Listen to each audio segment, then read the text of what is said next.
نحمده ونستعينه ونستغفره ونؤمن به ونتوكل عليه ونعوذ بالله من شرور أنفسنا ومن سيئات أعمالنا من يهده الله فلا مضل له ومن يضلله فلا هادي له وأشهد أن لا إله إلا الله وحده لا شريك له وأشهد أن محمدا عبده ورسوله أما بعد فإن خير الحديث كتاب الله وخير الهدي هدي محمد صلى الله عليه وسلم وشر الأمور محدثاتها وكل محدثة بدعة وكل بدعة ضلالة وكل ضلالة في النار.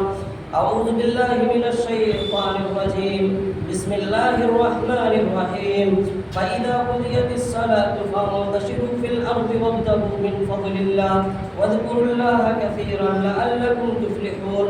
وقال النبي صلى الله عليه وسلم لأن يهتدب أحدكم هزمة على ظهره خير له من أن يسأل فيعطيه أو يمنعه. رواه البخاری. حاضرین جمعہ، ہر قسم کی تعریف و توصیف، بڑائی، کبریائی، حمد و ثنا اس ایک اللہ رب العالمین کے لیے لائق و زیبا ہے، جو اس پوری کائنات کا تنہا خالق، مالک، رازق اور حاکم ہے. انگنت لاتعداد اور بے شمار درود و سلام کا نذرانہ ہو تمام انبیاء رسول پر، بالخصوص ہمارے اور آپ کے آخری نبی جناب محمد عربی صلی اللہ علیہ وسلم کی ذات بابرکات. خطبہ مسنونہ کے بعد سورہ جمعہ کی ایک آیت کریمہ اور رسول کائنات صلی اللہ علیہ وسلم کی ایک پیاری حدیث پیش کی گئی. اسی آیت اور حدیث کے تناظر میں انشاءاللہ آج چند باتیں رکھنے کی کوشش کی جائے گی. انسان جب اس دنیا میں آنکھ کھولتا ہے، انسان کی جب اس دنیا میں ولادت ہوتی ہے، کوئی بچہ جب کسی گھر میں پیدا ہوتا ہے، جب وہ بڑا ہوتا ہے تو بنیادی طور پر اس بچے کو جن چیزوں کی ضرورت ہوتی ہے اس میں کہا جاتا ہے روٹی، کپڑا اور مکان. یہ تین ایسی چیزیں ہیں جو ہر انسان کی بنیادی ضرورت ہے، چاہے وہ مسلمان ہو، چاہے وہ کافر ہو، چاہے وہ مشرک ہو، چاہے وہ یہودی ہو. اگر وہ اس دنیا میں آیا ہے تو اس انسان کو روٹی چاہیے، رہنے کے لیے مکان چاہیے اور جسم کو ڈھانکنے کے لیے لباس چاہیے. سوال یہ ہے کہ یہ روٹی، کپڑا، مکان آئے گا کہاں سے؟ سوال یہ ہے کہ روٹی، کپڑا اور مکان حاصل کیسے کی جائے گی؟ جب ہم اس پہ غور کرتے ہیں تو روٹی، کپڑا اور مکان کو حاصل کرنے کے لیے اس کائنات میں بنیادی طور پر 4 طریقے رائج ہیں. پہلا طریقہ یہ ہے جو سب سے مذموم طریقہ ہے، سب سے گھٹیا طریقہ ہے، سب سے بدترین طریقہ ہے کہ کوئی شخص لوگوں کے سامنے دستے سوال دراز کرے، کوئی شخص کھانے کے لیے لوگوں سے مانگے. سب سے بدترین طریقہ یہ ہے کہ کوئی شخص لباس پہننے کے لیے لوگوں سے مانگے. سب سے بدترین طریقہ یہ ہے کہ کوئی شخص رہنے کے لیے لوگوں سے مکان کا مطالبہ کرے. دوسرا طریقہ یہ کہ آدمی مزدوری کرے، کام کرے. تیسرا طریقہ یہ ہے کہ آدمی تجارت کرے. اور ایک اور طریقہ ہے اور وہ یہ کہ آدمی نوکری کرے. ان تمام طریقے پہ اسلام نے کیا رہنمائی کی ہے ہم اس پہ گفتگو کریں گے. سب سے مذموم طریقہ، سب سے بیکار طریقہ، سب سے گھٹیا طریقہ، جس شخص کی دنیا کے اندر بھی ذلت ہے اور آخرت کے اندر بھی ذلت ہوگی، وہ طریقہ یہ ہے کہ کوئی شخص روٹی، کپڑا اور مکان کے لیے بھیک مانگے، فقیر بن جائے، دروازے دروازے گھومے. اللہ کے رسول اکرم صلی اللہ علیہ وسلم ارشاد فرماتے ہیں لِأَن يَهْتَدِبَ أَحَدُكُمْ خُزْمَةً عَلَى ظَهْرِهِ خَيْرٌ لَهُ مِنْ أَن يَسْأَلَ فَيُعْطِيَهُ أَوْ يَمْنَعَهُ. کہ کوئی شخص جنگل جائے، لکڑیوں کو کاٹے اور اس لکڑی کا بوجھا اپنے پیٹھ پر اٹھائے، گاؤں گاؤں، بستی بستی، قریہ قریہ گھوم کر اس لکڑی کو فروخت کرے، بیچے. یہ لکڑی بیچنا، لکڑی لے کر گھومنا اس شخص سے بہتر ہے جو کسی سے مانگتا ہے. جب آپ کسی سے مانگیں گے فَيُعْطِيَهُ أَوْ يَمْنَعُهُ، وہ شخص دے گا یا نہیں دے گا. اللہ کے رسول اکرم صلی اللہ علیہ وسلم ایک دوسری حدیث میں ارشاد فرماتے ہیں الید العلیٰ خیر من ید السفلیٰ. دینے والا ہاتھ ہمیشہ لینے والے ہاتھ سے بہتر ہوتا ہے، دینے والا شخص ہمیشہ لینے والے سے بہتر ہوتا ہے۔ مسلمانوں کی پوری تاریخ پڑھ جائیے، صحابہ کرام کی پوری تاریخ پڑھ جائیے۔ حضرت ام عائشہ فرماتے ہیں کان اصحاب رسول اللہ صلی اللہ علیہ وسلم عمال انفسہم، اللہ کے رسول کے جتنے صحابہ تھے وہ خود سے محنت کرتے تھے۔ ان میں سے جو انصار تھے وہ کاشتکاری کرتے تھے، زراعت کرتے تھے، کھیتی کرتے تھے، اور جو مہاجرین صحابہ تھے وہ تجارت کرتے تھے۔ اسلامی تاریخ میں، صحابہ کرام کی تاریخ میں غریب صحابہ کی تاریخ ملے گی، مفلس صحابہ کی تاریخ ملے گی، لیکن کوئی ایک بھی صحابی کی تاریخ نہیں ملے گی کہ اس صحابی نے فقیر کا لبادہ ہو رہا ہو، اس صحابی نے لوگوں کے دروازے پر گھوم گھوم کر مطالبہ کیا ہو چیزوں کا۔ حضرت مروان بنی امیہ میں ایک بادشاہ گزرے، مروان بن عبد الملک، وہ بادشاہ تھے، خلیفہ تھے، اور ان کے زمانے میں حضرت عمر ابن خطاب کے پوتا حضرت سالم ابن عبداللہ ابن عمر بھی موجود تھے۔ وہ بادشاہ مروان بن عبد الملک خانہ کعبہ کا طواف کرنے آیا، اسی طواف کے وقت میں وہ عالم بھی موجود ہے جو عمر ابن خطاب کا پوتا ہے۔ اس عالم کے جسم پر معمولی پھٹے کپڑے موجود ہیں، بمشکل سے 13 درہم کا کپڑا سالم بن عبداللہ نے پہن رکھا تھا۔ بادشاہ تھا، خلیفہ مروان بن عبد الملک بادشاہ ہے، خلیفہ وقت ہے۔ جب اس عالم کی یہ حالت دیکھتے ہیں، عمر ابن خطاب کے پوتے کی یہ حالت دیکھتے ہیں، رحم آ جاتا ہے، فرماتے ہیں سلنی حاجتن، اے سالم بن عبداللہ سوال کرو، مانگو، اپنی حاجت کا مطالبہ کرو، میں بحیثیت خلیفہ تمہاری حاجت کو پوری کروں۔ حضرت سالم نے بڑا اچھا جواب دیا، انی لا استحی من اللہ ان اسأل فی بیتہ غیرہ، مجھے اللہ سے شرم آ رہی ہے کہ میں اللہ کے گھر میں، خانہ کعبہ میں، مسجد حرام میں، اللہ کے گھر میں ہو کر کے میں کسی اللہ کے بندے سے مانگوں۔ حضرت سالم بن عبداللہ کے پیچھے بادشاہ لگ گیا، طواف مکمل ہوئی۔ جب سالم بن عبداللہ طواف کر کے مسجد حرام سے نکلتے ہیں، وہ بادشاہ خلیفہ وقت مروان بن عبد الملک آپ کے پیچھے پیچھے ہیں، مسجد حرام سے باہر جاتے ہیں، فرماتے ہیں اے سالم بن عبداللہ، اب تو تم مسجد سے باہر آ گئے، اب تو تم اللہ کے دروازے سے باہر آ گئے، سلنی حاجتن، مانگو، کیا مانگتے ہو؟ حضرت سالم بن عبداللہ فرماتے ہیں اے بادشاہ وقت، اے خلیفہ وقت، دنیاوی حاجت مانگو یا اخروی حاجت؟ من حوائج الدنیا من حوائج الاخرہ، حدیث کے الفاظ ہیں، میں کون سی حاجت مانگوں، دنیاوی ضرورت مانگوں یا اخروی ضرورت مانگوں؟ وہ بادشاہ کہتا ہے اے سالم، اخروی حاجت کو میں پوری کرنے کی استطاعت نہیں رکھتا، اخروی حاجت میں پوری نہیں کر سکتا، دنیاوی حاجت اگر مانگنی ہے تو مانگو، میں پوری کروں گا۔ حضرت سالم نے بڑا پیارا جواب دیا، انہوں نے فرمایا ما سألت الدنیا من یملکها فکیف اسألها من لا یملکها، اے بادشاہ وقت، میں نے تو دنیا اس سے نہیں مانگی جو دنیا کا مالک ہے، میں جب کعبہ کا طواف کر رہا تھا تو میں نے دنیا وہاں بھی نہیں مانگی، فکیف اسألها من لا یملکها، میں دنیا اس سے کیسے مانگوں جو دنیا کا مالک ہے۔ مسلمان کی تاریخ دینے والی نہیں ہے، مسلمان کی تاریخ لینے والی نہیں رہی ہے۔ صحابہ کرام دیتے تھے، صدقہ کرتے تھے، خیرات کرتے تھے۔ بڑا افسوس کا مقام ہے کہ بر صغیر ہند و پاک کے اندر مسلمانوں میں ایک بڑی جماعت کے اندر یہ برائی بنا پائی ہے کہ انہوں نے مانگنے کو اپنا شیوا بنا لیا۔ مانگنا، سوال کرنا، اگر آپ ضرورت مند ہیں، آپ کی ضرورتیں پوری کی جائیں گی۔ اسلام نے مالکاروں کو، اغنیاؤں کو صدقہ اور خیرات پہ ابھارا ہے۔ ایسا نہیں ہے کہ اسلامی معاشرے میں کوئی شخص کھانے کی وجہ سے مر جائے گا، ایسا نہیں ہے کہ اسلامی معاشرے میں اس کی مدد نہیں کی جائے گی۔ واقعتاً اگر آپ ضرورت مند ہیں، واقعتاً اگر آپ کو حاجت ہے تو پھر مانگنے میں کوئی مذائقہ نہیں ہے۔ لیکن آپ اپنے پورے معاشرے کا جائزہ لیں، لوگوں نے مانگنے کو، بھیک کو ایک پیشہ بنا لیا ہے۔ مسجد میں نماز کے بعد لوگ اعلان کرواتے ہیں، علماء کرام سے پوچھ لیجئے، جائیے اپنے علاقے کے علماء سے فتویٰ لیجئے، کیا مسجد میں آ کر کے بھیک مانگنا جائز ہے؟ کیا مسجد میں آ کر کے اعلان کروانا جائز ہے؟ لوگ بھیک کو مدرسہ کے نام پر، مسجد کے نام پر لاکھوں روپیہ چندہ کر کے لاتے ہیں، 50%، 60%، 70% غبن کر جاتے ہیں۔ بہت سے ایسے لوگ بھی ہیں جو رسید کاٹتے نہیں، بغیر رسید کے پیسہ لیتے ہیں۔ بہت سے ایسے لوگ ہیں جو بیٹے کی شادی پر اسٹینڈرڈ فقیر بن کر کے بیٹی والوں سے فقیری کا مطالبہ کرتے ہیں، مان کا مطالبہ کرتے ہیں، غاری کا مطالبہ کرتے ہیں۔